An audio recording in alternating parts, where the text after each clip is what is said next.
बिस्मिल्लाहिर्रहमानिर्रहीम। आज हम जितने भी क्वेश्चन करेंगे बेटा, ये हमारे पास आर्क लेंथ वाला फार्मूला हमें तमाम सवालों को हल करने में मदद करेगा। यहाँ पे हमारे पास टोटल तीन हमारे पास जो फैक्टर है, जिसमें हमारे पास लेंथ है, आर्क है और जाविया है।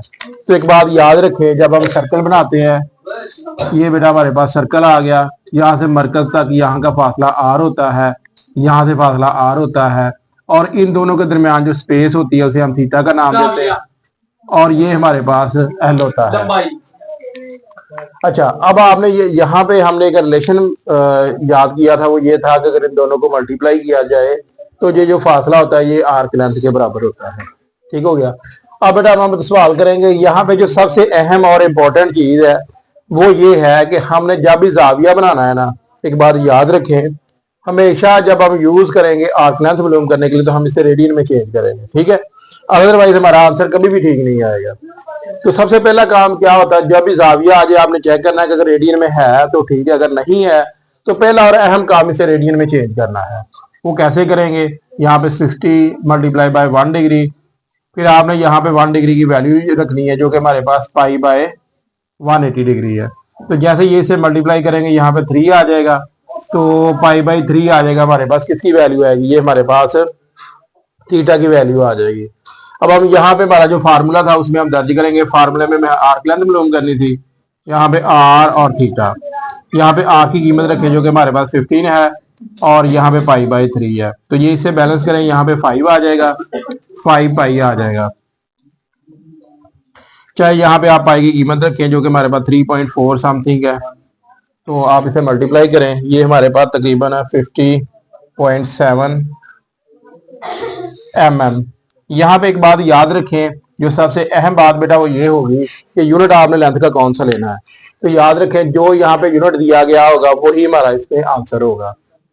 अब दूसरा सवाल भी बिल्कुल सेम इन्हीं लाइनों के ऊपर है, इसमें भी सिर्फ फर्क यहाँ पे सिर्फ लेंथ में है।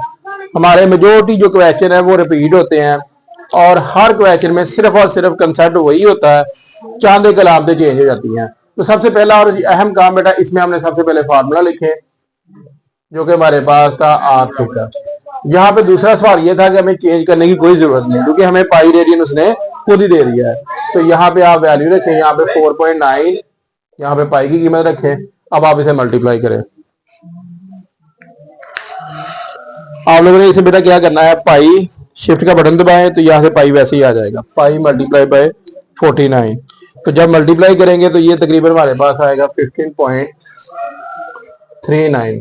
तो बेटा ये हमारे पास, अब यूनिट कौन सा लेना है, क्योंकि हम सेंटीमीटर में बात कर रहे हैं, तो हमारे पास यहाँ पे क्या आएगा, सेंटीमीटर आएगा। अब यहाँ पे हम बात करते हैं हमारे पास, अब हम फार्मूला यही रहना है, चाहे हमें यहाँ पे थीटा मालूम करना हो, आर मालूम करना हो या एल मालूम करना हो, लेकिन यहाँ पे हमारे पास जो जाविया है वो हमें थीटा में नजर आ रहा है। तो सबसे पहला और सबसे अहम काम बेटा, हम लोग क्या करेंगे, इसे चेंज करेंगे, यहाँ पे चेंज करेंगे। पहले 1 degree by 45, 45 by multiply by 1 degree, pi by 180 आ गया बेटा। अब आपने क्या करना है, 180 को 45 से डिवाइड करना है, तो तब हमारे पास 4 आएगा। तो थीटा हमारे पास आ गया पाई बाय 4 थीटा। अब हमारा जो फार्मूला था उसमें आप वैल्यूज रखें जो कि हमारे पास थीटा था।